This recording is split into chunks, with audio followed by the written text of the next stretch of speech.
The Book of Dragons by E. Nesbit.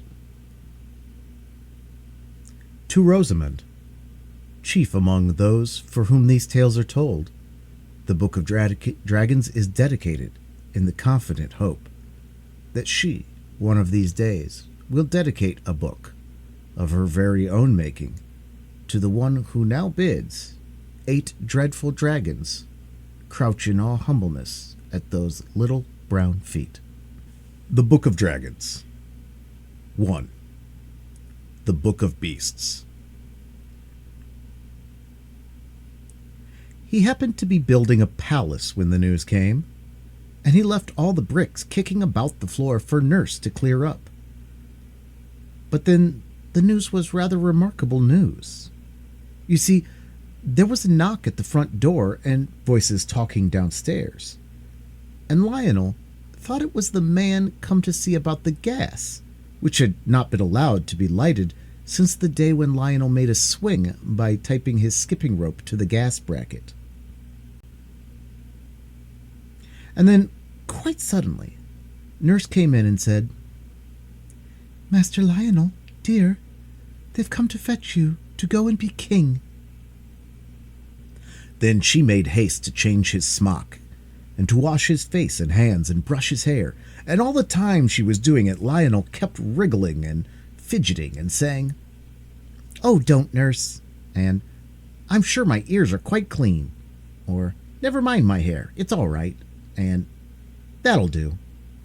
You're going on as if you was going to be an eel instead of a king," said Nurse.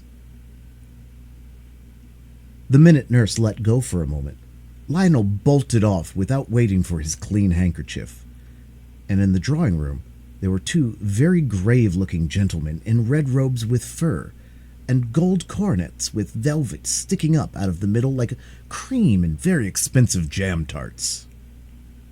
They bowed low to Lionel, and the gravest one said, "Sire, your great-great-great-great-great-grandfather, the king of this country, is dead, and now you have got to come and be king." "Yes, please, sir," said Lionel. "When does it begin?" "You will be crowned this afternoon," said the grave gentleman, who was not quite so grave-looking as the other. "Wouldn't you like me to bring Nurse? Or what time would you like me to be fetched? And hadn't I better put on my velvet suit with the lace collar?" said Lionel, who had often been out to tea. "Your Nurse will be removed to the palace later. No, never mind about changing your suit. The royal robes will cover all that up." The grave gentleman led the way to a coach with 8 white horses, which was drawn up in front of the house where Lionel lived. It was number 7, on the left-hand side of the street as you go up. Lionel ran upstairs at the last minute, and he kissed Nurse and said, "Thank you for washing me. I wish I'd let you do the other ear. No, there's no time now. Give me the hanky. Goodbye, Nurse." "Goodbye, Ducky," said Nurse. "Be a good little king now, and say please and thank you. And remember to pass the cake to the little girls, and don't have more than 2 helps of anything." So off went Lionel to be made a king. He had never expected to be a king any more than you have, so it was all quite new to him. So new that he had never even thought of it. And as the coach went through the town, he had to bite his tongue to be quite sure it was real, because if his tongue was real, it showed he wasn't dreaming. Half an hour before, he had been building with bricks in the nursery, and now the streets were all fluttering with flags. Every window was crowded, with people waving handkerchiefs and scattering flowers. There were scarlet soldiers everywhere along the pavements, and all the bells of the church were ringing like mad, and like a great song to the music of their ringing he heard thousands of people shouting, "Long live Lionel! Long live our little king!" He was a little sorry at first that he had not put on his best clothes, but he soon forgot to think about that. If he had been a girl, he would very likely have bothered about it the whole time. As they went along, the grave gentlemen, who were the Chancellor and the Prime Minister, explained the things which Lionel did not understand. "I thought we were a republic," said Lionel. "I'm sure there hasn't been a king for some time." "Sire, your great-great-great-great-great-grandfather's death happened when my grandfather was a little boy," said the Prime Minister. "And since then your loyal people have been saving up to buy you a crown. So much a week, you know, according to people's means. 6 pence a week from those who have first-rate pocket money, down to a halfpenny a week from those who haven't so much. You know it's the rule that the crown must be paid for by the people." "But hadn't my great-great however much it is grandfather a crown?" "Yes, but he sent it to be tinned over for fear of vanity, and he had all the jewels taken out and sold them to buy books. He was a strange man, a very good king he was, but he had his fault. He was fond of books. Almost with his last breath he sent the crown to be tinned, and he never lived to pay the tinsmith's bill." Here the Prime Minister wiped away a tear, and just then the carriage stopped and Lionel was taken out of the carriage to be crowned. Being crowned is much more tiring work than you would suppose, and by the time it was over, and Lionel had worn the royal robes for an hour or two and had his hand kissed by everybody whose business it was to do it, he was quite worn out, and was very glad to get into the palace nursery. Nurse was there, and tea was ready. Seedy cake and plummy cake, and jam and hot buttered toast, and the prettiest china with red and gold and blue flowers on it, and real tea, and as many cups of it as you liked. After tea, Lionel said, "I think I should like a book. Will you get me one, Nurse?" "Bless the child," said Nurse. "You don't suppose you've lost the use of your legs with just being a king? Run along, do, and get your books yourself." So Lionel went down into the library. The Prime Minister and the Chancellor were there, and when Lionel came in, they bowed very low and were beginning to ask Lionel most politely what on earth he was coming bothering for now, when Lionel cried out, "Oh, what a wonderful of books! Are they yours?" "They are yours, your Majesty," answered the Chancellor. "They were the property of the late king, your great-great—" "Yes, I know," Lionel interrupted. "Well, I shall read them all. I love to read. I'm so glad I learned to read." "If I might venture to advise your Majesty," said the Prime Minister, "I should not read these books. Your great—" "Yes?" said Lionel quickly. "He was a very good king. Oh, yes, really a very superior king in his way, but he was a little, well, strange." "Mad?" said Lionel cheerfully. No, both the gentlemen were sincerely shocked. "Not mad, but if I may express it so, he was, too clever by half, and I should not like a little king of mine to have anything to do with his books." Lionel looked puzzled. "The fact is," the Chancellor went on, twisting his red beard in an agitated way, "your great—" "Go on," said Lionel, "was called a wizard." "But he wasn't?" "Of course not. A most worthy king was your great—" "I see." "But I wouldn't touch his books." "Just this one!" cried Lionel, laying his hands on the cover of a great brown book that lay on the study table. It had gold patterns on the brown leather and gold clasps, with turquoises and rubies in the twists of them, and gold corners, so that the leather should not wear out too quickly.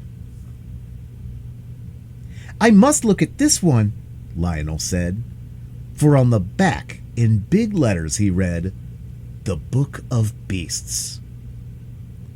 The Chancellor said, "Don't be a silly little king." But Lionel had got the gold clasps undone, and he opened the first page, and there was a beautiful butterfly, all red and brown and yellow and blue, so beautifully painted that it looked as if it were alive. "There," said Lionel, "isn't it lovely? Why—" But as he spoke, the beautiful butterfly fluttered its many-colored wings on the yellow old page of the book and flew up and out the window. "Well," said the Prime Minister, as soon as he could speak for the lump of wonder that had got into his throat and tried to choke him, "that's magic, that is." But before he had spoken, the king had turned the next page, and there was a shining bird, complete and beautiful in every blue feather of him. Under him was written, "Blue Bird of Paradise." And while the king gazed enchanted at the charming picture, the blue bird fluttered his wings on the yellow page and spread them and flew out of the book. Then the Prime Minister snatched the book away from the king and shut it up on the blank page where the bird had been, and put it up on a very high shelf.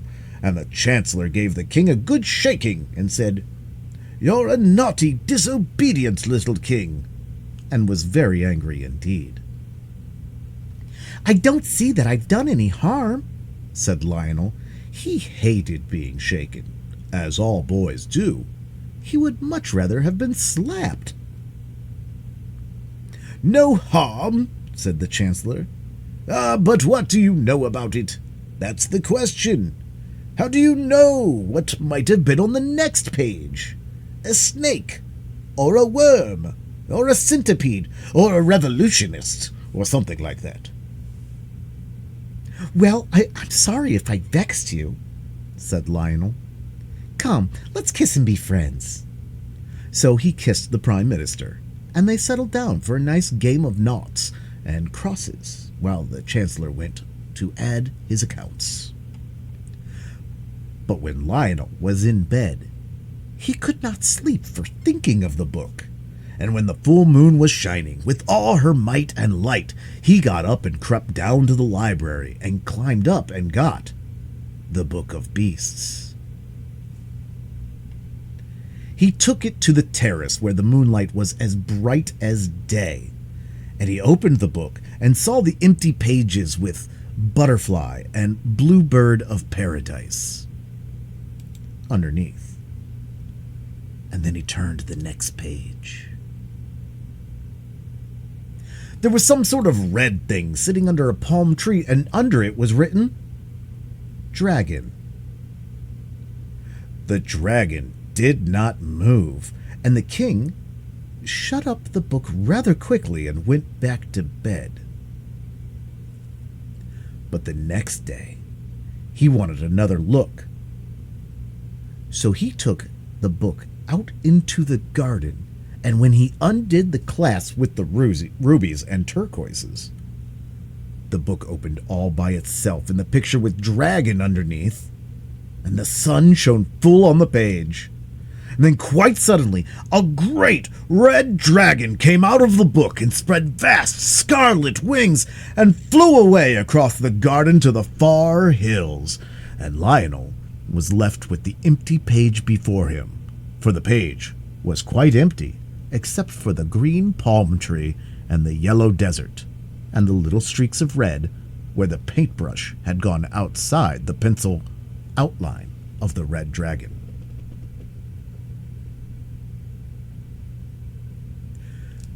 Then Lionel felt that he had indeed done it. He had not been king 24 hours, and already he had let loose a red dragon to worry his faithful subjects' lives out. And they had been saving up so long to buy him a crown and everything. Lionel began to cry. The Chancellor and the Prime Minister and the nurse all came running to see what was the matter. And then they saw the book they understood, and the Chancellor said, "You naughty little king! Put him to bed, nurse, and let him think over what he's done." "Perhaps, my lord," said the Prime Minister, "we'd better first find out just exactly what he has done." Then Lionel, in floods of tears, said, "It's a red dragon, and it's gone flying away to the hills, and I'm so sorry. Oh, do forgive me." But the Prime Minister and the Chancellor had other things to think of than forgiving Lionel. They hurried off to consult the police and see what could be done. Everyone did what they could. They sat on committees and stood on guard and lay in wait for the dragon, but he stayed up in the hills, and there was nothing more to be done. The faithful nurse, meanwhile, did not neglect her duty. Perhaps she did more than anyone else, for she slapped the king and put him to bed without his tea, and when it got dark she would not give him a candle to read by. "You are a naughty little king," she said, "and nobody will love you." Next day the dragon was still quiet, though the more poetic of Lionel's subjects could see the redness of the dragon shining through the green trees quite plainly. So Lionel put on his crown and sat on his throne and said he wanted to make some laws. And I need hardly say that though the Prime Minister and the Chancellor and the nurse might have the very poorest opinion of Lionel's private judgment, and might even slap him and send him to bed, the minute he got on his throne and set his crown on his head, he became infallible, which means that everything he said was right, and that he couldn't possibly make a mistake. So when he said, "There is to be a law forbidding people to open books in school or elsewhere," he had the support of at least half of his subjects, and the other half, the grown-up half, pretended to think he was right. Then he made a law that everyone should always have enough to eat, and this pleased everyone, except the ones who always had too much. And when several other nice new laws were made and written down, he went home and made mud houses and was very happy.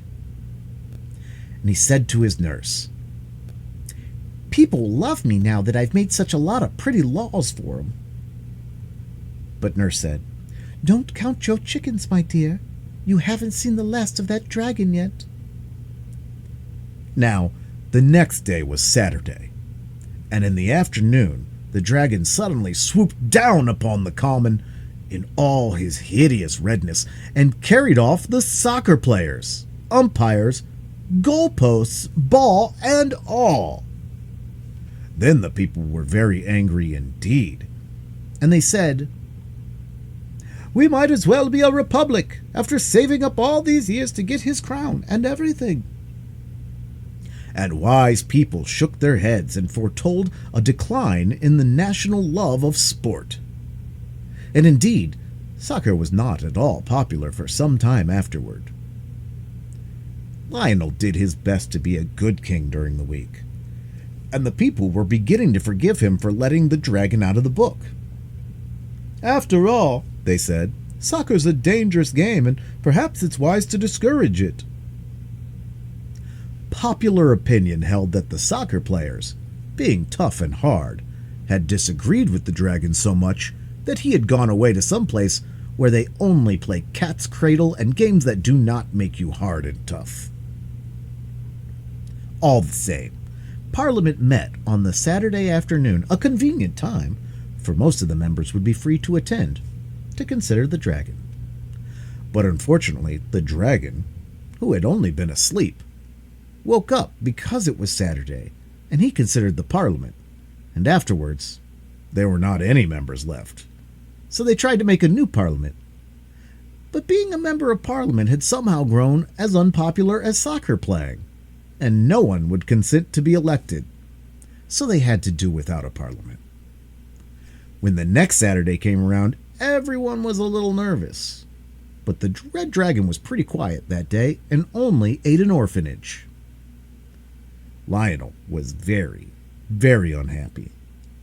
He felt that it was his disobedience that had brought this trouble on the Parliament and the orphanage and the soccer players, and he felt that it was his duty to try and do something. The question was, what? The blue bird that had come out of the book used to sing very nicely in the palace rose garden, and the butterfly was very tame and would perch on his shoulder when he walked along the tall lilies. So Lionel saw that all the creatures in the Book of Beasts could not be wicked like the dragon, and he thought, suppose I could get another beast out who would fight the dragon. So he took the Book of Beasts out into the rose garden and opened the page next to the one where the dragon had been just a tiny bit to see what the name was. He could only see Cora, but he felt the middle of the page swelling up thick with the creature that was trying to come out, and it was only by putting the book down and sitting on it suddenly, very hard, that he managed to get it shut. Then he fastened the clasp with the rubies and the turquoises in them and sent for the Chancellor, who had been ill since Saturday, and so had not eaten with the rest of the Parliament. And he said, What animal ends in Cora? The Chancellor answered, The Manticora, of course. What is he like? Asked the king. He is the sworn foe of dragons, said the Chancellor. He drinks their blood. He is yellow, with the body of a lion and the face of a man. I wish we had a few Manticoras here now, but the last died hundreds of years ago. Worse luck. Then the king ran and opened the book at the page that had Cora on it, and there was the picture. Manticora, all yellow, with a lion's body and a man's face, just as the Chancellor had said. And under the picture was written, Manticora. In a few minutes, the Manticora came sleepily out of the book, rubbing its eyes with its hands and mewing piteously. It seemed very stupid, and when Lionel gave it a push and said, Go along and fight the dragon, do, it put its tail between its legs and fairly ran away.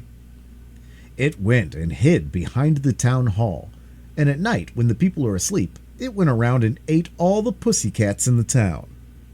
And then it mewed more than ever. And on Saturday morning, when people were a little timid about going out, because the dragon had no regular hour for calling, the Manticora went up and down the streets and drank all the milk that was left in the cans at the doors for people's teas. And it ate the cans as well.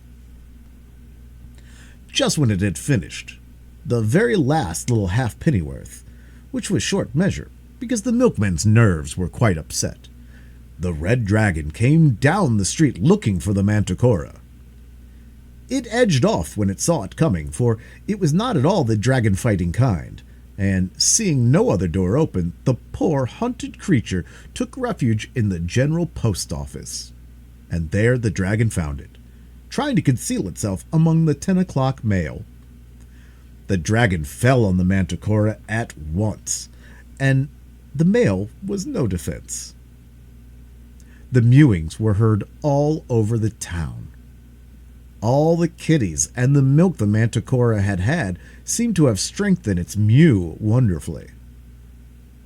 Then there was a sad silence, and presently the people whose windows looked that way saw the dragon come walking down the steps of the general post office, spitting fire and smoke, together with tufts of Manticora fur and the fragments of the registered letters. Things were growing very serious.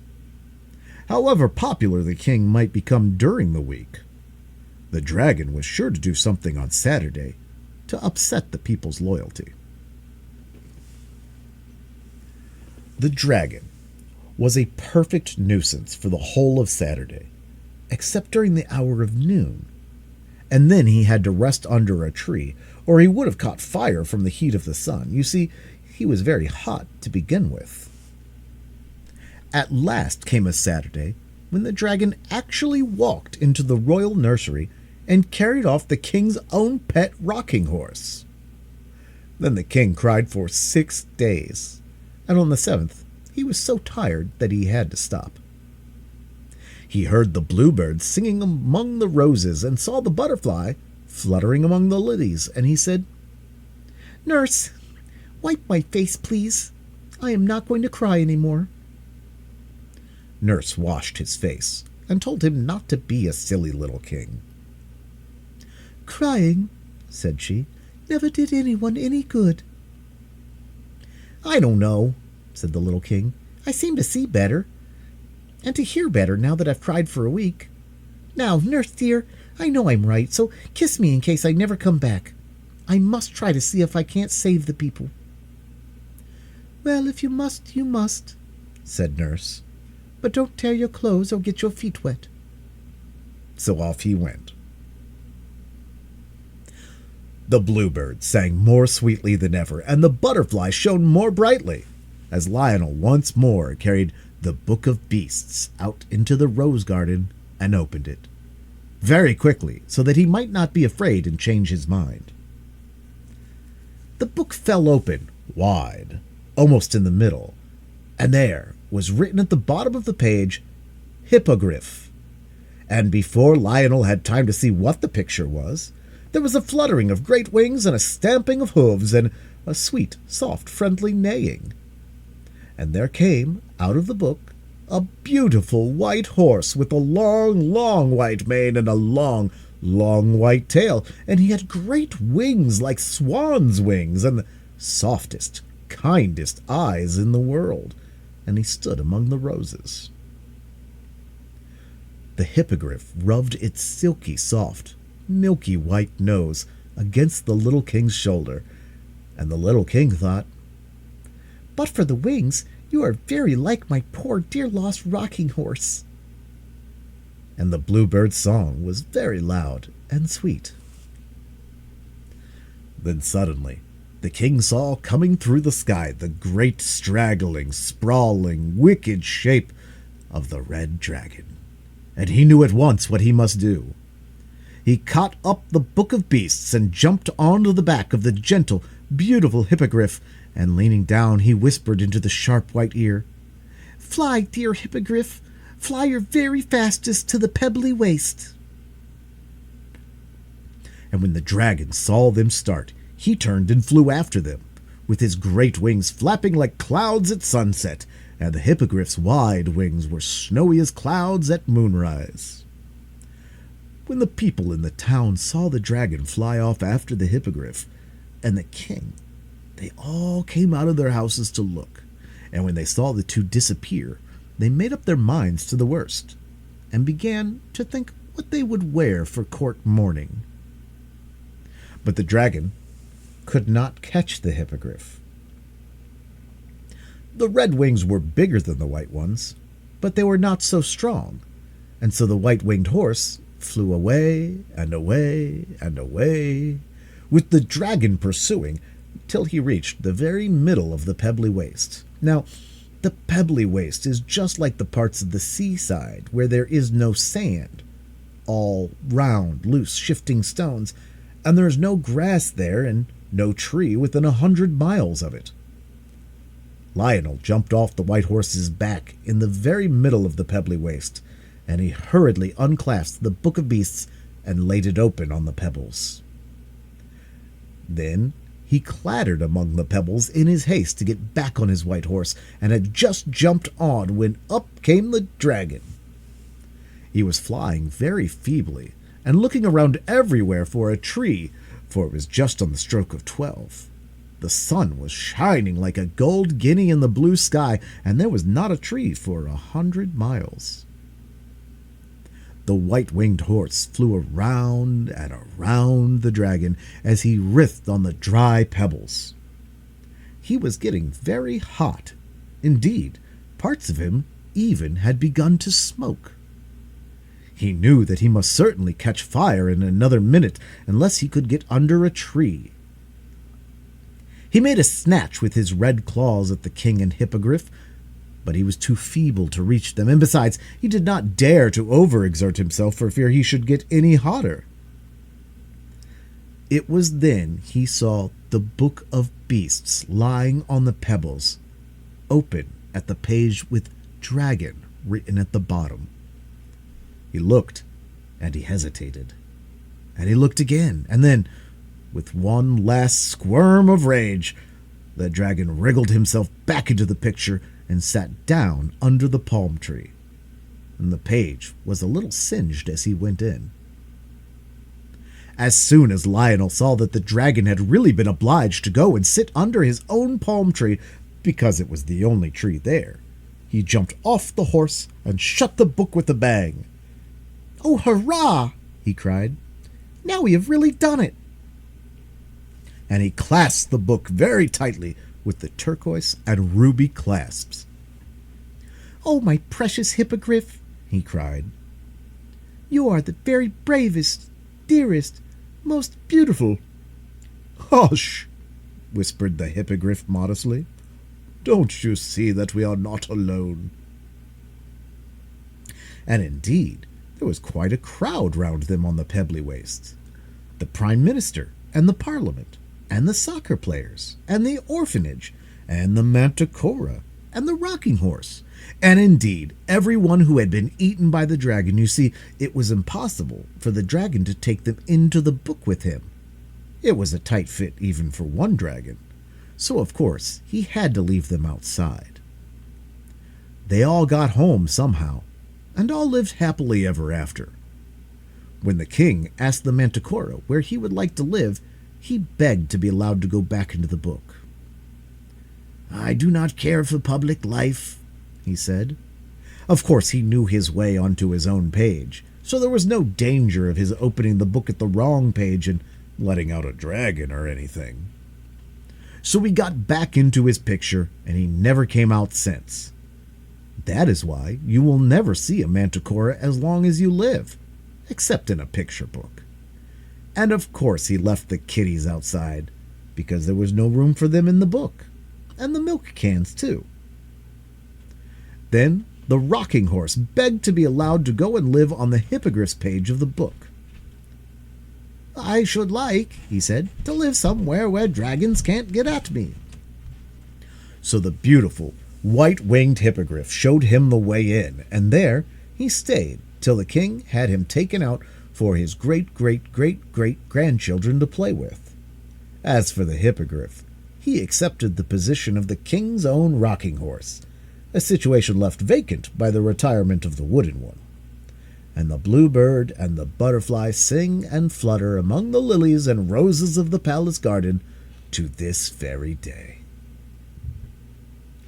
2. Uncle James, or the Purple Stranger. The princess and the gardener's boy were playing in the backyard. "What will you do when you grow up, princess?" asked the gardener's boy. "I should like to marry you, Tom," said the princess. "Would you mind?" "No," said the gardener's boy. "I shouldn't mind much. I'll marry you if you like, if I have time." For the gardener's boy meant, as soon as he grown up, to be a general, and a poet, and a prime minister, and an admiral, and a civil engineer. Meanwhile, he was top of all his classes at school, and tip-top of the geography class. As for the Princess Marianne, she was a very good little girl, and everyone loved her. She was always kind and polite, even to her Uncle James, and to other people whom she did not like very much. And though she was not very clever for a princess, she always tried to do her lessons. Even if you know perfectly well that you can't do your lessons, you might as well try, and sometimes you find that, by some unfortunate accident, they really are done. Then the princess had a truly good heart. She was always kind to her pets. She never slapped her hippopotamus when it broke her dolls in its playful gambols, and she never forgot to feed her rhinoceroses in their little hutch in her backyard. Her elephant was devoted to her, and sometimes Mary Ann made her nurse quite cross by smuggling the dear little thing up to bed with her and letting it go to sleep with its long trunk laid lovingly across her throat and its pretty head cuddled under the royal right ear. When the princess had been good all through the week, for, like all real, live, nice children, she was sometimes naughty, but never bad, Nurse would allow her to ask her little friends to come on Wednesday morning early and spend the day, because Wednesday is the end of the week in that country. Then, in the afternoon, when all the little dukes and duchesses and marquises and countesses, marquises, had finished their rice pudding and had their hands and faces washed after it, Nurse would say, "Now, my dears, what would you like to do this afternoon?" just as if she didn't know, and the answer would always be the same. "Oh, let's do the zoological gardens and ride on the big guinea pig and feed the rabbits and hear the dormouse asleep."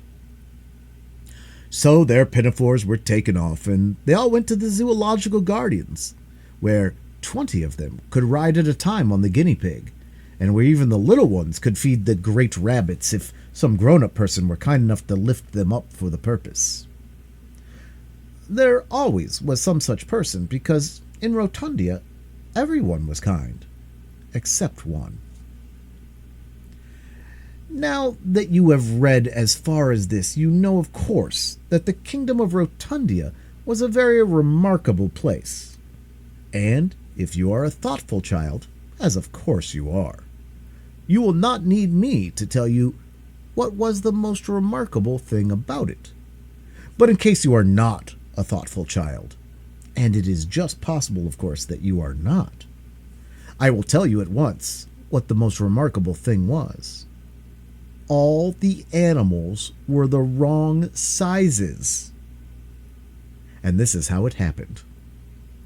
In olden times, when all our world was just loose earth and air and fire and water, mixed up anyhow like a pudding, and spinning around like mad trying to get the different things to settle in their proper places, a round piece of earth got loose and went spinning away by itself in the water, which was just beginning to try to get spread out smooth into a real sea.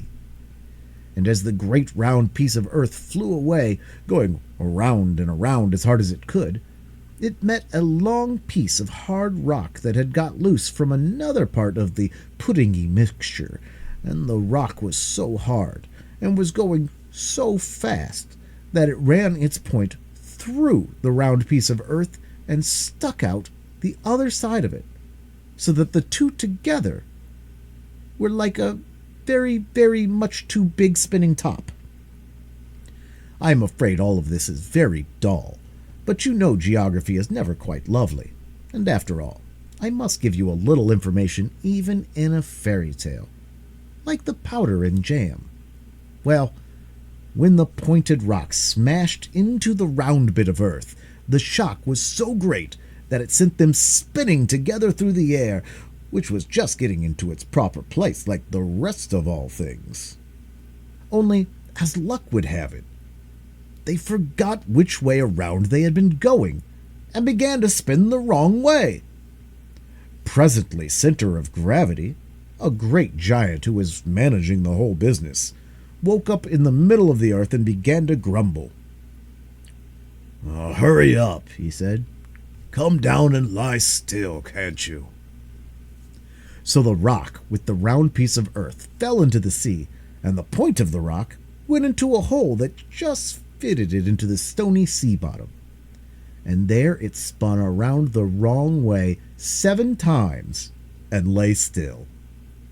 And that round piece of land became, after millions of years, the kingdom of Rotundia. This is the end of the geography lesson. And now for just a little natural history, so that we may not feel that we are quite wasting our time. Of course, the consequence of the island having spun around the wrong way was that when the animals began to grow on the island, they all grew the wrong sizes.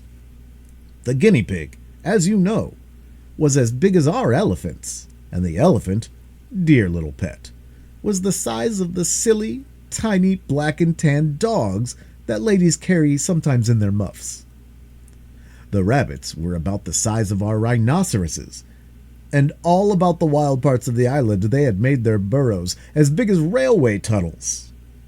The dormouse, of course, was the biggest of all the creatures. I can't tell you how big he was. Even if you think of elephants, it will not help you at all. Luckily, there was only one of him, and he was always asleep. Otherwise, I don't think the Rotundians could have borne with him. As it was, they made him a house, and it saved the expense of a brass band, because no band could possibly have been heard when the dormouse was talking in his sleep. The men and women and children in this wonderful island were quite the right size, because their ancestors had come over with the conqueror long after the island had settled down and the animals grown on it. Now the natural history lesson is over, and if you have been attending, you know more about Rotundia than anyone there did, except 3 people: the Lord Chief Schoolmaster, the princess's uncle, who was a magician and knew everything without learning it, and Tom, the gardener's son. Tom had learned more at school than anyone else because he wished to take a prize. The prize offered by the Lord Chief Schoolmaster was a History of Rotundia, beautifully bound with the royal arms on the back. But after that day when the princess said she meant to marry Tom, the gardener's boy thought it over, and he decided that the best prize in the world would be the princess. And this was the prize Tom meant to take. And when you are a gardener's son and have decided to marry a princess, you will find that the more you learn at school, the better. The princess always played with Tom on the days when the little dukes and marquises did not come to tea, and when he told her he was almost sure of the first prize, she clapped her hands and said, "Dear Tom, dear good clever Tom, you deserve all the prizes, and I will give you my pet elephant, and you can keep him till we're married." The pet elephant was called Fido, and the gardener's son took him away in his coat pocket. He was the dearest little elephant you ever saw, about 6 inches long. But he was very, very wise. He could not have been wiser if he had been a mile high. He lay down comfortably in Tom's pocket, and when Tom put in his hand, Fido curled his little trunk around Tom's fingers with an affectionate confidence that made the boy's heart warm to his new little pet. What with the elephant, and the prince's affection, and the knowledge that the very next day he would receive the History of Rotundia, beautifully bound with the royal arms on the cover, Tom could hardly sleep a wink. And besides, the dog did bark so terribly. There was only one dog in Rotundia. The kingdom could not afford to keep more than one. He was a Mexican lapdog of the kind that in most parts of the world only measures 7 inches from the end of his dear nose to the tip of his darling tail. But in Rotundia, he was bigger than I can possibly expect you to believe.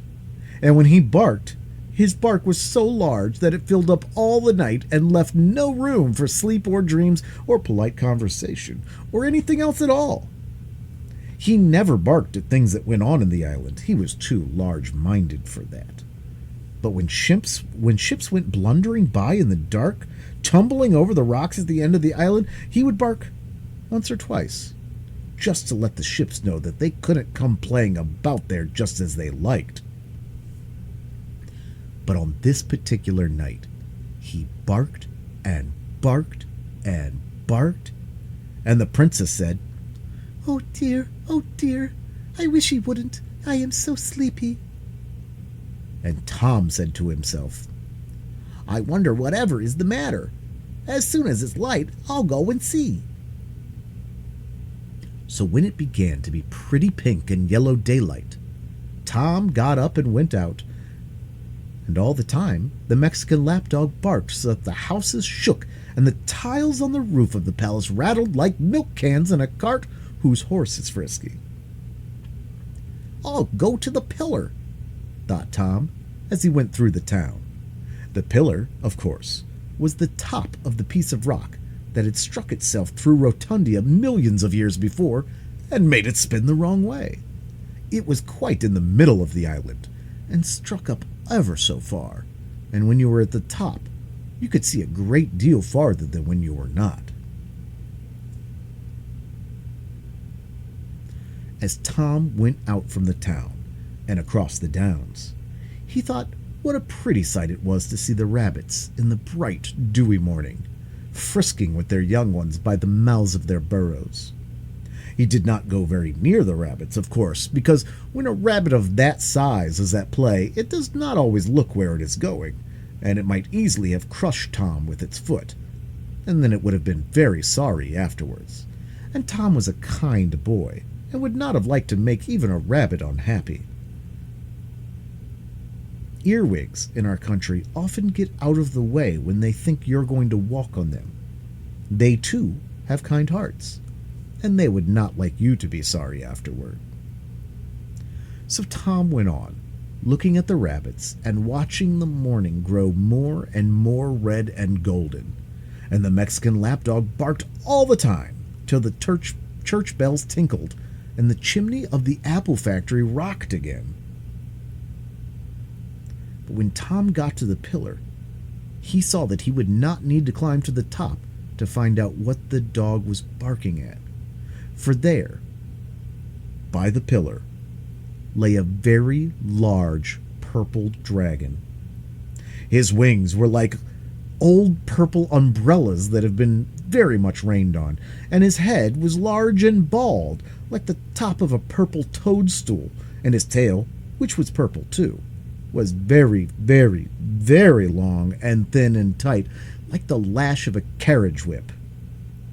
It was licking one of its purple umbrella-y wings, and every now and then it moaned and leaned its head back against the rocky pillar as though it felt faint. Tom saw at once what had happened.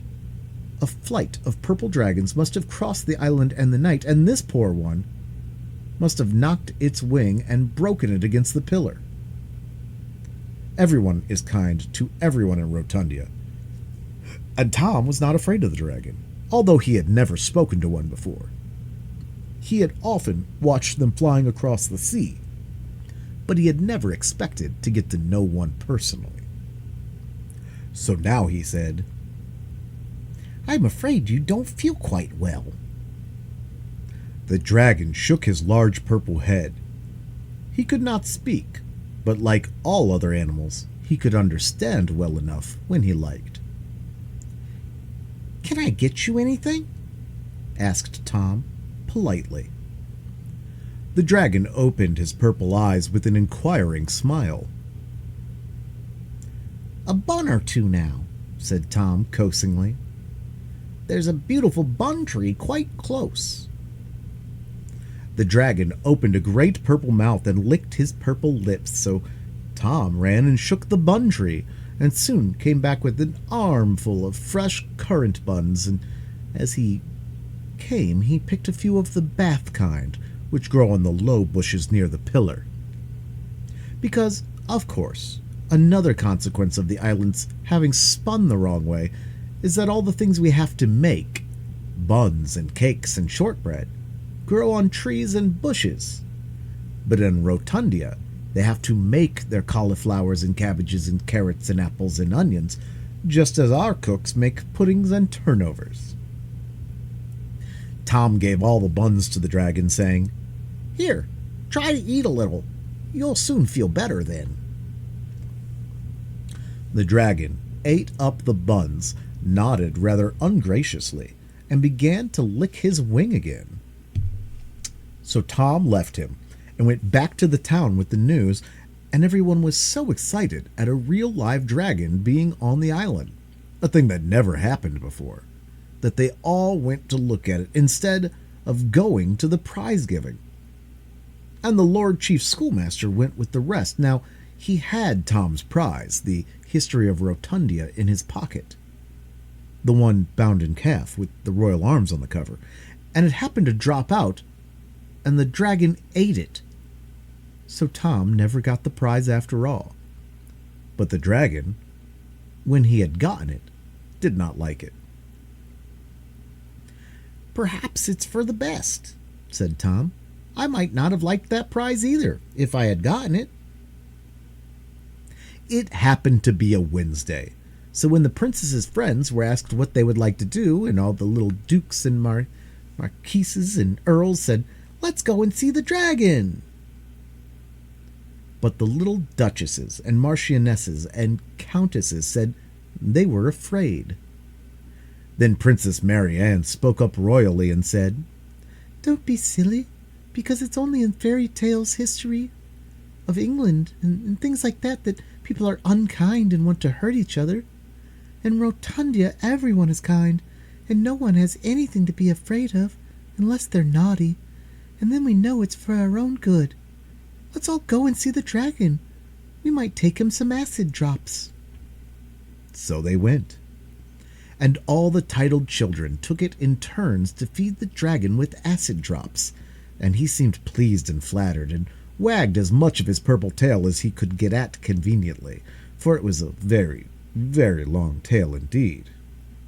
But when it came to the princess's turn to give an acid drop to the dragon, he smiled a very wide smile and wagged his tail to the very last long inch of it, and as much to say, "Oh, you are a kind, nice, pretty little princess." But deep down in his wicked purple heart he was saying, "Oh, you are a nice, fat, pretty little princess. I should like to eat you instead of these silly acid drops." But of course nobody heard him except the princess's uncle, and he was a magician and accustomed to listening at doors. It was part of his trade. Now you will remember that I told you that there was one wicked person in Rotundia, and I cannot conceal from you any longer that this complete bad was the princess's Uncle James. Magicians are always bad, as you know from your fairy books, and some uncles are bad, as you see by the Babes in the Wood or the Norfolk Tragedy, and one James at least was bad, as you have learned from your English history. And when anyone is a magician and is also an uncle and is named James as well, you need not expect anything nice from him. He is a threefold complete bad, and he will come to no good. Uncle James had long wanted to get rid of the princess and have the kingdom to himself. He did not like many things.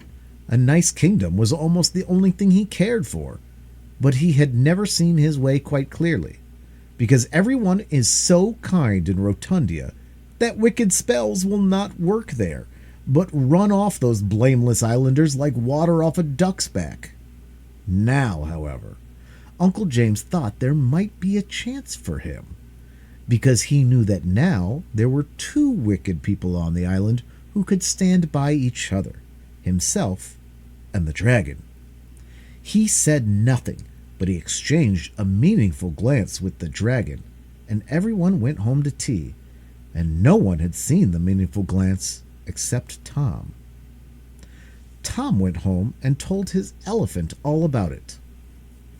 The intelligent little creature listened carefully, and then climbed from Tom's knee to the table, on which stood an ornamental calendar that the princess had given Tom for a Christmas present. With its tiny trunk, the elephant pointed out a date, the 15th of August, the princess's birthday, and looked anxiously at his master. "What is it, Fido? Good little elephant, then?" said Tom, and the sagacious animal repeated its former gesture. Then Tom understood. "Oh, something is going to happen on her birthday? All right, I'll be on the lookout." And he was. At first, the people of Rotundia were quite pleased with the dragon, who lived by the pillar and fed himself from the bun trees. But by and by he began to wonder. He would creep into the burrows made by the great rabbits, and excursionists, sporting on the downs, would see his long, tight, whip-like tail wriggling down a burrow and out of sight, and before they had time to say, "There he goes," his ugly purple head would come poking out from another rabbit hole, perhaps just behind them, or laugh softly to itself just in their ears. And the dragon's laugh was not a merry one. This sort of hide-and-seek amused people at first, but by and by it began to get on their nerves. And if you don't know what that means, ask Mother to tell you the next time you are playing blind man's bluff when she has a headache. Then the dragon got into the habit of cracking his tail as people crack whips, and this also got on people's nerves. Then, too, little things began to be missed. And you know how unpleasant that is, even in a private school, and in a public kingdom it is, of course, much worse. The things that were missed were nothing much at first. A few little elephants, a hippopotamus or two, and some giraffes and things like that. It was nothing much, as I say, but it made people feel uncomfortable. Then one day, a favorite rabbit of the princess's, called Frederick, mysteriously disappeared. And then came a terrible morning when the Mexican lapdog was missing. He had barked ever since the dragon came to the island, and people had grown quite used to the noise. So when his barking suddenly ceased, it woke everybody up, and they all went out to see what the matter was. And the lapdog was gone. A boy was sent to wake the army so that it might look for him, but the army was gone too. And now the people began to be frightened. Then Uncle James came out onto the terrace of the palace, and he made the people a speech. He said, "Friends, fellow citizens, I cannot disguise from myself or from you that this purple dragon is a poor, penniless exile, a helpless alien in our midst, and besides, he is no end of a dragon." The people thought of the dragon's tail and said, "Hear, hear." Uncle James went on, "Something has happened to a gentle and defenseless member of our community. We don't know what happened." Everyone thought of the rabbit named Frederick and groaned. "The defenses of our country have been swallowed up," said Uncle James. Everyone thought of the poor army. "There is only one thing to be done." Uncle James was warming to his subject. "Could we ever forgive ourselves if we, by neglecting a simple precaution, we lost more rabbits, or even perhaps our navy, our police, and our fire brigade? For I warn you that the purple dragon will respect nothing, however sacred." Everyone thought of themselves and said, "What is the simple precaution?" Then Uncle James said, "Tomorrow is the dragon's birthday. He is accustomed to have a present on his birthday. If he gets a nice present, he will be in a hurry to take it away and show it to his friends, and he will fly off and never come back." The crowd cheered wildly, and the princess from her balcony clapped her hands.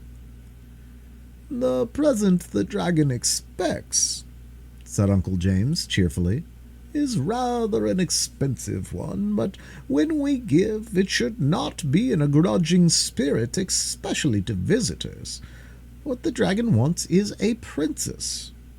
We have only one princess, it is true, but far be it from us to display a miserly temper at such a moment, and the gift is worthless that costs the giver nothing. Your readiness to give up your princess will only show you how generous you are." The crowd began to cry, for they loved their princess, though they quite saw that their first duty was to be generous and give the poor dragon what it wanted. The princess began to cry, for she did not want to be anybody's birthday present, especially a purple dragon's. And Tom began to cry because he was so angry. He went straight home and told his little elephant, and the elephant cheered him up so much that presently the two grew quite absorbed in a top that the elephant was spinning with his little trunk. Early in the morning, Tom went to the palace. He looked out across the downs.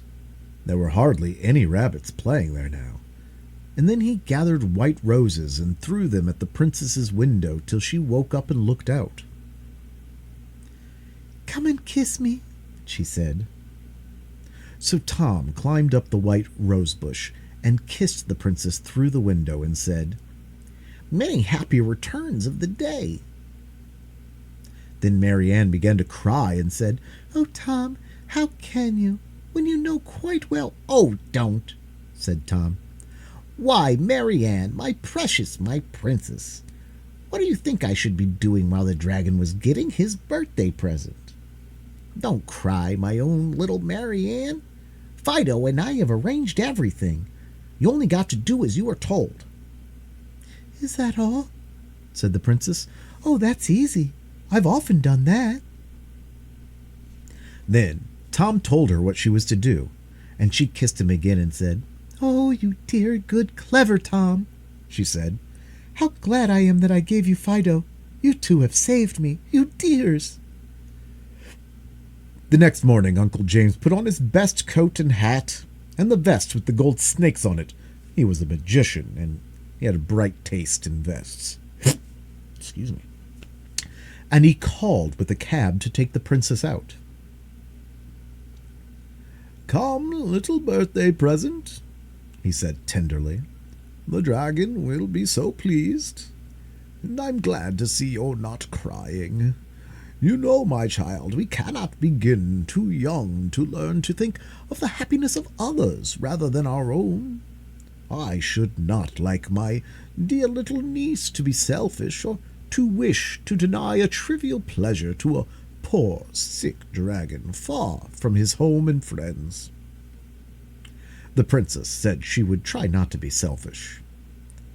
Presently, the cab drew up near the pillar, and there was the dragon, his ugly purple head shining in the sun, and his ugly purple mouth half open.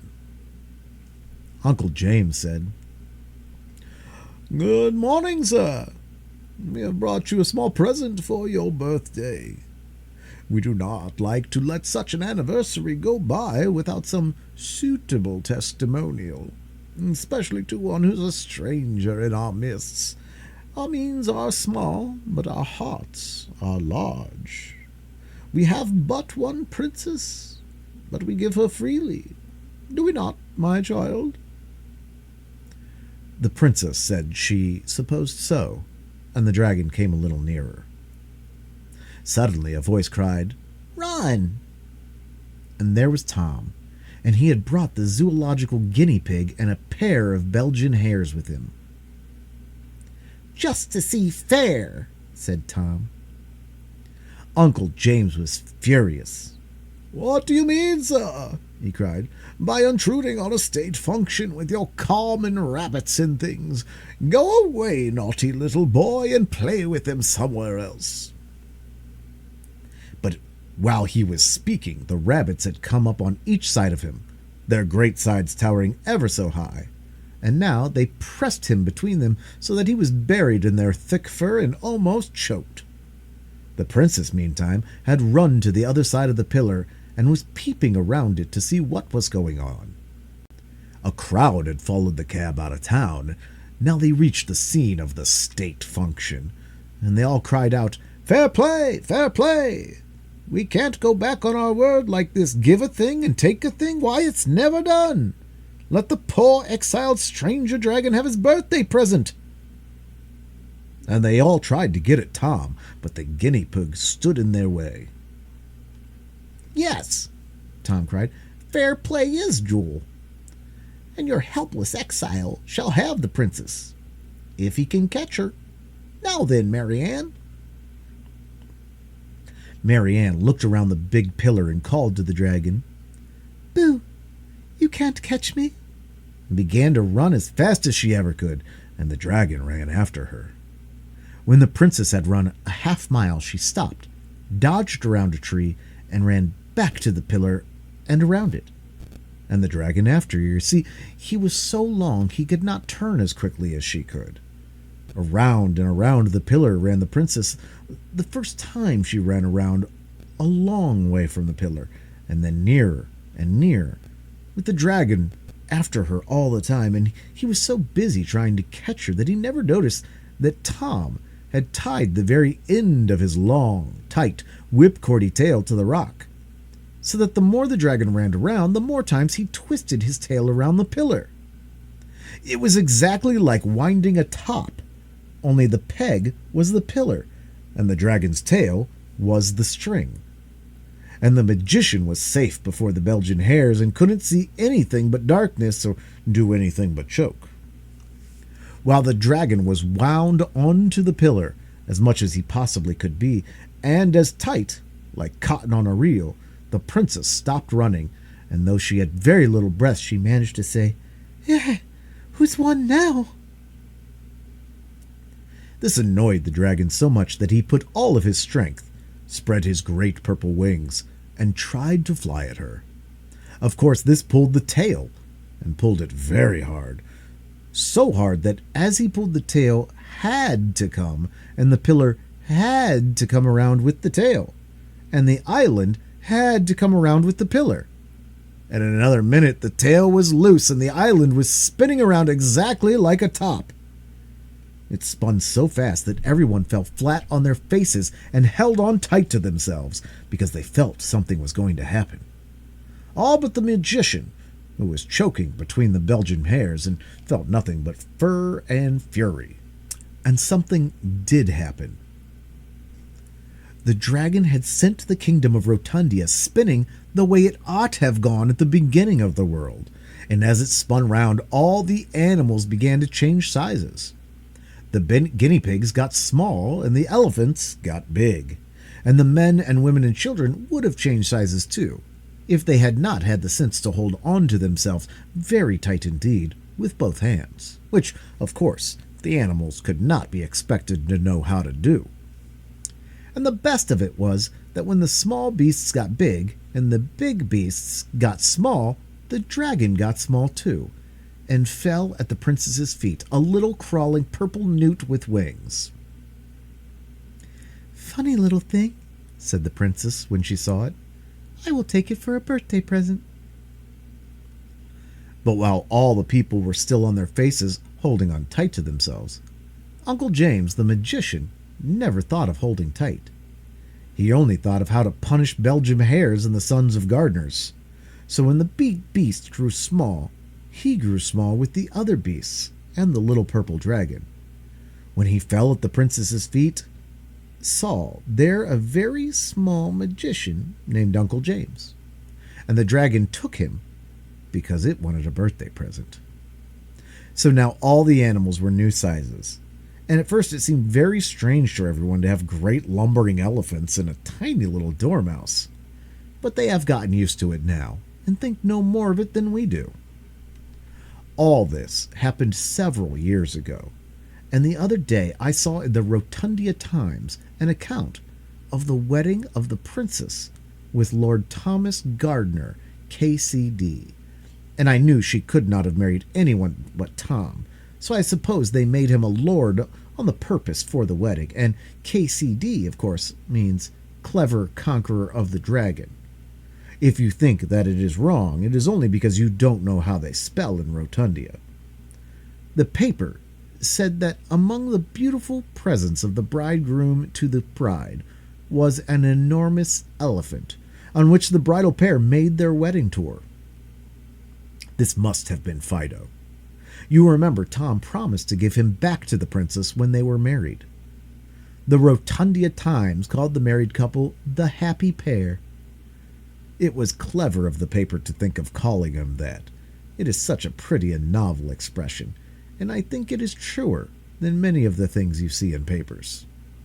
Because, you see, the princess and the gardener's son were so fond of each other they could not help being happy. And besides, they had an elephant of their very own to ride on. If that is not enough to make people happy, I should like to know what is. Though, of course, I know there are some people who could not be happy unless they had a whale to sail on, and perhaps not even then. But they are greedy, grasping people, the kind who would take 4 helps of pudding, as likely as not, which neither Mary nor Tom ever did. 3. the deliverers of their country.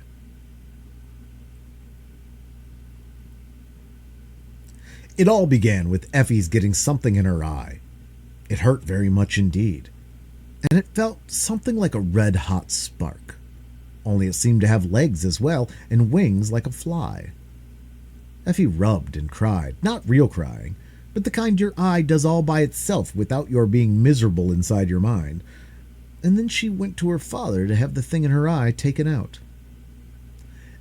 Elfie's father was a doctor, so of course he knew how to take things out of eyes. He did it very cleverly, with a soft paintbrush dipped in castor oil. When he had gotten the thing out, he said, "This is very curious." Effie had often got things in her eye before, and her father had always seemed to think it was natural. Rather tiresome and naughty, perhaps, but still natural. He had never before thought it curious. Effie stood holding her handkerchief to her eye and said, "I don't believe it's out." People always say this when they have had something in their eyes. "Oh, yes, it's out," said the doctor. "Here it is, on the brush. This is very interesting." Effie had never heard her father say that about anything she had had any share in. She said, "What?" The doctor carried the brush very carefully across the room and held the point of it under his microscope. Then he twisted the brass screws of the microscope and looked through the top with one eye. "Dear me," he said. Dear me. 4 well-developed limbs, a long caudal appendage, 5 toes, unequal in length, almost like one of the Lacertidae, yet there are traces of wings." The creature under his eye wriggled a little in the castor oil, and he went on, "Yes, a bat-like wing, a new specimen, undoubtedly. Effie, run around to the professor and ask him to be kind enough to step in for a few minutes." "You might give me a 6-pence, Daddy," said Effie, "because I did bring you the new specimen. I took great care of it inside my eye, and my eye does hurt." The doctor was so pleased with the new specimen that he gave Effie a shilling, and presently the professor stepped round. He stayed to lunch, and he and the doctor quarreled very happily all the afternoon about the name and the family of the thing that had come out of Effie's eye. But at tea time, another thing happened. Effie's brother Harry fished something out of his tea, which he thought at first was an earwig. He was just getting ready to drop it on the floor and end its life in the usual way, when it shook itself in the spoon, spread 2 wet wings, and flopped onto the tablecloth. There it sat, stroking itself with its feet and stretching its wings, and Harry said, "Why, it's a tiny newt." The professor leaned forward before the doctor could say a word. "I'll give you 1/2 crown for it, Harry, my lad," he said, speaking very fast, and then he picked it up carefully on his handkerchief. "It's a new specimen," he said, "and finer than yours, doctor." It was a tiny lizard, about 1/2 an inch long, with scales and wings. So now the doctor and the professor each had a specimen, and they were both very pleased. But before long these specimens began to seem less valuable. For the next morning, when the knife boy was cleaning the doctor's boots, he suddenly dropped the brushes and the boot and the blacking, and screamed out that he was burnt. And from inside the boot came crawling a lizard as big as a kitten, with large, shiny wings. "Why," said Effie, "I know what it is. It's a dragon like the one St. George killed." And Effie was right. That afternoon, Towser was bitten in the garden by a dragon about the size of a rabbit, which he had tried to chase. And the next morning all the paper was full of the wonderful winged lizards that were appearing all over the country. The paper would not call them dragons because, of course, no one believes in dragons nowadays, and at any rate the papers were not going to be so silly as to believe in fairy stories. At first there were only a few, but in a week or two the country was simply running alive with dragons of all sizes, and in the air you could sometimes see them as thick as a swarm of bees. They all looked alike, except as to the size. They were green with scales, and they had 4 legs and a long tail, and great wings like bat wings, only the wings were a pale, half-transparent yellow, like the gearboxes on bicycles. They breathed fire and smoke, as all proper dragons must, but still the newspapers went on pretending they were lizards, until the editor of the Standard was picked up and carried away by a very large one, and then the other newspaper people had not anyone left to tell them what they ought not to believe. So when the large elephant in the zoo was carried off by a dragon, the papers gave up pretending and put "Alarming Plague of Dragons" at the top of the paper. You have no idea how alarming it was, and at the same time, how aggravating.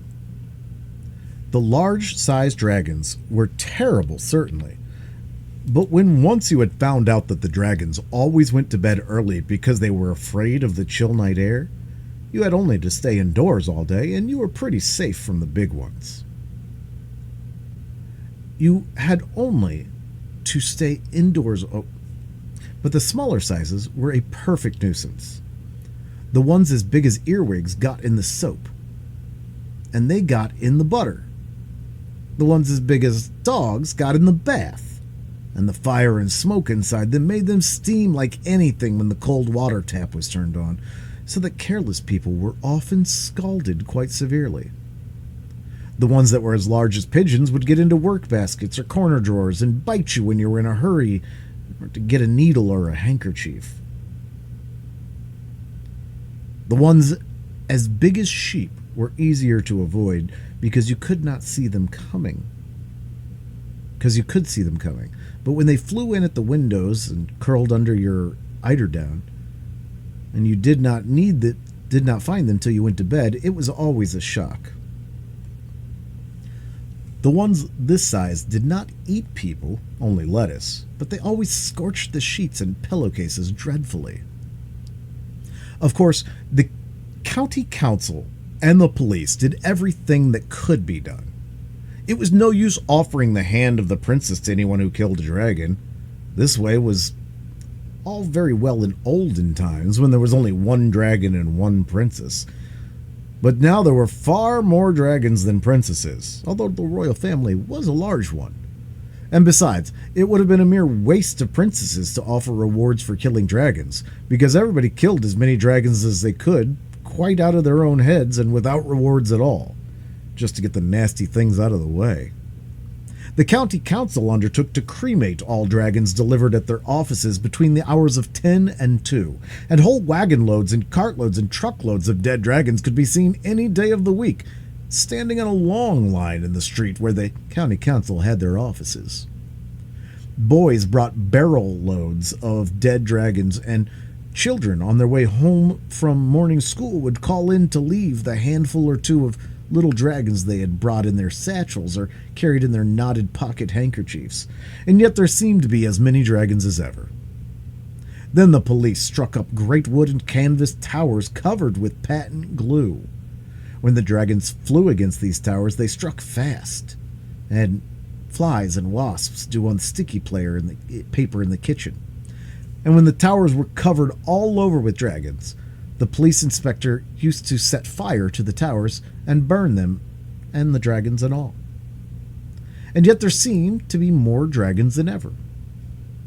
The shops were full of patent dragon poison and anti-dragon soap and dragon-proof curtains for the windows, and indeed everything that could be done was done. And yet there seemed to be more dragons than ever. It was not very easy to know what would poison a dragon, because you see, they ate such different things. The largest kind ate elephants as long as there were any, and then they went on with horses and cows. Another size ate nothing but lilies of the valley, and a third size ate only prime ministers if they were to be had, and if not, would feed freely on servants in the livery. Another size lived on bricks, and 2 or 3 of them ate 2/3 of the South Lambeth Infirmary in one afternoon. But the size Effie was most afraid of was about as big as your dining room, and that size ate little girls and boys. At first, Effie and her brother were quite pleased with the change in their lives. It was so amusing to sit up all night instead of going to sleep, and to play in the garden lighted by electric lamps. And it sounded so funny to hear Mother say when they were going to bed, "Good night, my darlings. Sleep sound all day and don't get up too soon. You must not get up before it's quite dark. You shouldn't like the nasty dragons to catch you." But after a time, they got very tired of it all. They wanted to see the flowers and trees growing in the fields, and to see the pretty sunshine out of doors, and not just through glass windows and patent dragon-proof curtains. And they wanted to play on the grass, which they were not allowed to do in the electric lamp-lighted garden because of the night dew. And they wanted so much to get out, just for once, in the beautiful, bright, dangerous daylight, that they began to try and think of some reason why they ought to go out. Only they did not like to disobey their mother. But one morning their mother was busy preparing some new dragon poison to lay down in the cellars, and their father was bandaging the hand of the boot boy, which had been scratched by one of the dragons who liked to eat prime ministers when they were to be had. So nobody remembered to say to the children, "Don't go up till quite dark." "Go now," said Harry.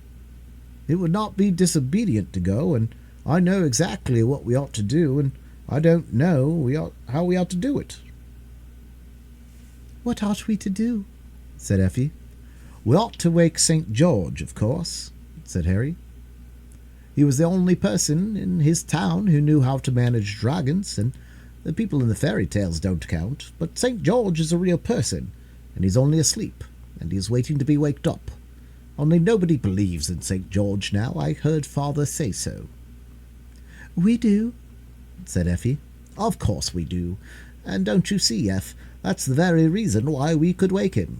You can't wake people if you don't believe in them, can you?" Eff said no, but where would they find St. George? "We must go and look," said Harry boldly.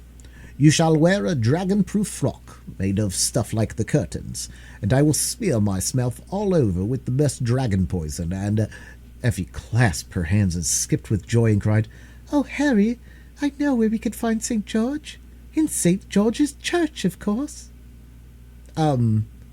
Said Harry, wishing he had thought of it for himself. "You have a little sense sometimes for a girl." So the next afternoon, quite early, long before the beams of sunset announced the coming night, when everybody would be up and working, the two children got out of bed. Effie wrapped herself in a shawl of dragon-proof muslin. There was no time to make the frock. And Harry made a horrid mess of himself with the patent dragon poison. It was warranted harmless to infants and invalids, so he felt quite safe. Then they joined hands and set out to walk to St. George's Church. As you know, there are many St. George's churches, but fortunately they took the turning that leads to the right one, and went along in the bright sunlight, feeling brave and adventurous. There was no one about the streets except dragons, and the place was simply swarming with them. Fortunately, none of the dragons were just the right size for eating little boys and girls, or perhaps this story might have had to end here. There were dragons on the pavement, and dragons on the roadway, and dragons basking on the front doorsteps of public buildings, and dragons preening their wings on the roofs in the hot afternoon sun. The town was quite green with them. Even when the children had gotten out of town and were walking in the lanes, they noticed that the fields on each side were greener than usual with the scaly legs and tails, and some of the smaller sizes had made themselves asbestos nests in the flowering hawthorn ledges. Effie held her brother's hand very tight, and once when a fat dragon flopped against her ear, she screamed out, and a whole flight of green dragons rose from the field at the sound and sprawled away across the sky. The children could hear the rattle of their wings as they flew. "Oh, I want to go home," said Effie. "Don't be silly," said Harry. "Surely you haven't forgotten about the 7 champions and all the princes?" People who are going to their country's deliverers never scream and say they want to go home." "And are we?" asked Effie. "Deliverers, I mean." "You'll see," said her brother, and on they went. When they came to St. George's, they found the door open, and they walked right in, but St. George was not there. So they walked around the churchyard outside, and presently they found the great stone tomb of St. George, with the figure of him carved in marble outside, in his armor and helmet, and with his hands folded on his breast. "However can we wake him?" they said. Then Harry spoke to St. George, but he would not answer, and he called, but St. George did not seem to hear. And then he actually tried to waken the great dragon slayer by shaking his marble shoulders, but St. George took no notice. Then Effie began to cry, and she put her arms around St. George's neck as well as she could for the marble, which was very much in the way of the back, and she kissed the marble face, and she said, "Oh, dear, good, kind St. George, please wake up and help us." At that, St. George opened his eyes sleepily and stretched himself and said, "What's the matter, little girl?" So the children told him all about it. He turned over in his marble and leaned on one elbow to listen. But when he heard there were so many dragons, he shook his head. "It's no good," he said. "It would be one too many for poor old George. You should have waked me before. I was always for a fair fight. One man, one dragon was my motto." Just then a flight of dragons passed overhead, and St. George half drew his sword. But then he shook his head again and pushed the sword back as the flight of dragons grew small in the distance. "I can't do anything," he said. "Things have changed since my time. St. Andrew told me about it. They woke him up over the engineer strike, and he came to talk to me. He says everything's done by machinery now. There must be some way of settling these dragons. By the way, what sort of weather have you been having lately?" This seemed so careless and unkind that Harry would not answer, but Effie said patiently, "It has been very fine. Father says it's the hottest weather there's ever been in this country." "I guessed as much," said the champion thoughtfully. "Well, the only one thing would be, dragons can't stand wet and cold. That's the only thing. If you could find the taps." St. George was beginning to settle down again on his stone slab. "Good night. Very sorry I can't help you," he said, yawning behind his marble hand. "Oh, but you can," cried Effie. "Tell us what taps." "Oh, like in the bathroom," said St. George, still more sleepily. "There's a looking glass, too. Shows you all the world and what's going on. St. Denis told me about it, and it was a very pretty thing. I'm sorry, I can't. Good night." And he fell back into his marble and was fast asleep again in a moment. "We shall never find the taps," said Harry. "I say, wouldn't it be awful if St. George woke up and there was a dragon near, the size that eats champions?" Effie pulled off her dragon-proof veil. "We didn't meet any the size of a dining room as we came along," she said. "I dare say we shall be quite safe." So she covered St. George with the veil, and Harry rubbed off as much as he could of the dragon poison onto St. George's armor, so as to make everything quite safe for him. "We might hide in the church till it's dark," he said, "and then—" But at that moment a dark shadow fell on them, and they saw that it was a dragon, exactly the size of the dining room at home. So then they knew that all was lost. The dragon swooped down and caught the two children in his claws. He caught Effie by her green silk sash and Harry by the little point at the back of his Eton jacket, and then, spreading his great yellow wings, he rose into the air, rattling like a third-class carriage when the brake is hard on. "Oh, Harry," said Effie, "I wonder when he will eat us." The dragon was flying across woods and fields with great flaps of his wings that carried him 1/4 of a mile at each flap. Harry and Effie could see the country below, hedges and rivers and churches and farmhouses flowing away under them much faster than you see them running away from the sides of the fastest express train. And still the dragon flew on. The children saw other dragons in the air as they went, but the dragon who was as big as the dining room never stopped to speak to any of them, but just flew on steadily. "He knows where he wants to go," said Harry. "Oh, and if he would only drop us before he gets there." But the dragon held on tight, and he flew and flew until at last, when the children were quite giddy, he settled down with a rattling of all his scales on the top of a mountain. And he lay there on his great green scaly hide, panting and very much out of breath, because he had come such a long way. But his claws were fast in Effie's sash and a little point at the back of Harry Eaton's jacket. Then Effie took out the knife Harry had given her on her birthday. It had cost only 6 pence to begin with, and when she had it a month, and it never could sharpen anything but slate pencils.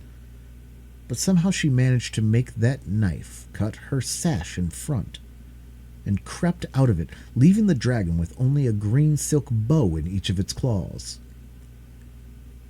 That knife would never have cut Harry's jacket tail off, and though when Effie had tried for some time, she saw that this was so and gave it up. But with her help, Harry managed to wriggle quietly out of his sleeve so that the dragon had only an Eton jacket in his other claw. Then the children crept on tiptoe to a crack in the rocks and got in. It was much too narrow for a dragon to get in also, so they stayed in there and waited to make faces at the dragon when he felt rested enough to sit up and began to think about eating them. He was very angry indeed when they made faces at him and blew out fire and smoke at them, but they ran further into the cave so that he could not reach them, and he was tired of blowing. He went away. But they were afraid to come out of the cave, so they went further in, and presently the cave opened out, grew bigger, and the floor was soft sand, and when they had come to the very end of the cave, there was a door, and on it was written, "Universal Tap Room. Private. No one allowed inside." So they opened the door at once, just to peep in, and then they remembered what St. George had said. "We can't be worse off than they are," said Harry, "with the dragon waiting outside for us. Let's go in." Then he boldly went into the tap room and shut the door behind them. And now they were in sort of a room cut out of the solid rock, and all along one side of the room were taps, and all the taps were labeled with china labels like you see in baths. And as they could both read words of 2 syllables or even 3 sometimes, they understood at once that they had gotten to the place where the weather is turned on from. There were 6 big taps labeled sunshine, wind, rain, snow, hail, ice, and a lot of little ones labeled fair to moderate, showery, south breeze, nice growing weather for the crops, skating, good open weather, south wind, east wind, and so on. And the big tap labeled sunshine was turned full on. They could not see any sunshine. The cave was lighted by a skylight of blue glass, so they supposed the sunlight was pouring out by some other way, as it does with the tap that washes out the underneath part of patent sinks in kitchens.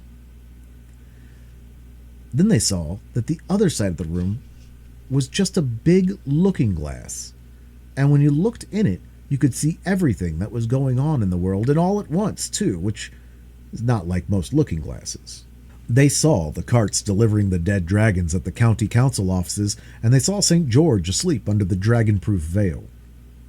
And they saw their mother at home crying because her children had gone out in the dreadful, dangerous daylight, and she was afraid a dragon had eaten them. And they saw the whole of England like a great puzzle map, green in the field parts, and brown in the towns, and black in the places where they make coal and crockery and cutlery and chemicals. All over it, on the black parts, and on the brown, and on the green, there was a network of green dragons, and they could see that it was still broad daylight, and no dragons had gone to bed yet. Effie said, Dragons do not like cold. And she tried to turn off the sunshine, but the tap was out of order. And that was why there had been so much hot weather, and why the dragons had been able to be hatched. So they left the sunshine tap alone, and they turned on the snow and left the tap full on while they went to look in the glass. There they saw the dragons running all sorts of ways like ants if you're cruel enough to pour water into an ant heap, which, of course, you never are. The snow fell more and more. Then Effie turned the rain tap quite full on, and presently the dragons began to wriggle less, and by some of them lay quite still.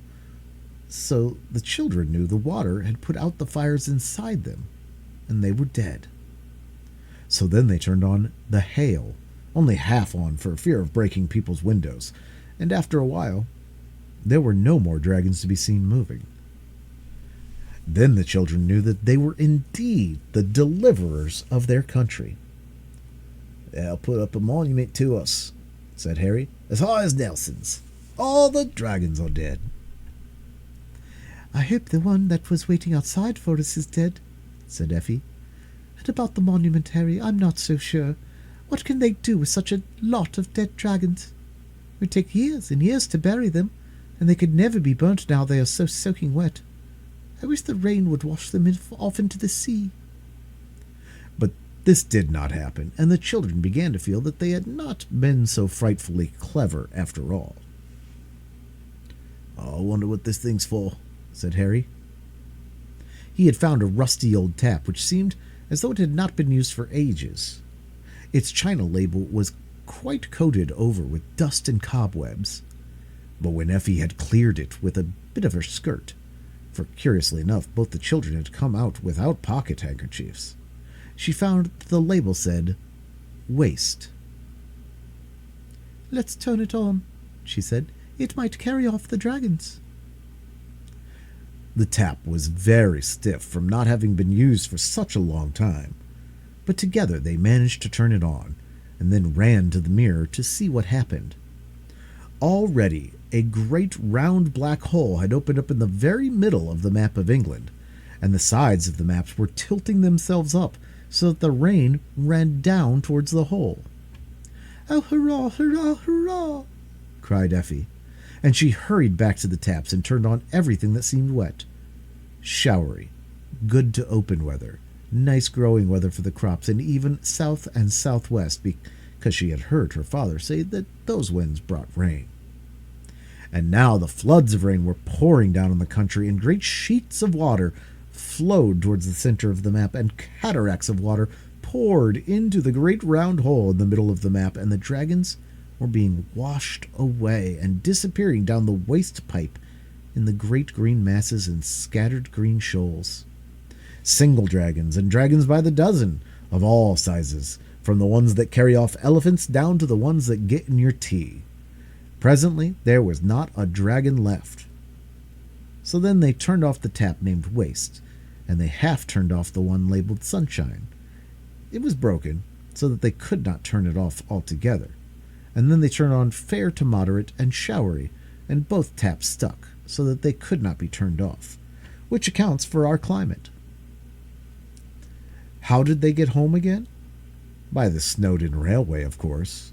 And was the nation grateful? Well, the nation was very wet, and by the time the nation had gotten dry again, it was interested in the new invention for toasting muffins by electricity, and all the dragons were almost forgotten. Dragons do not seem so important when they are dead and gone, you know. There never was a reward offered. And what did Mother and Father say when Effie and Harry got home?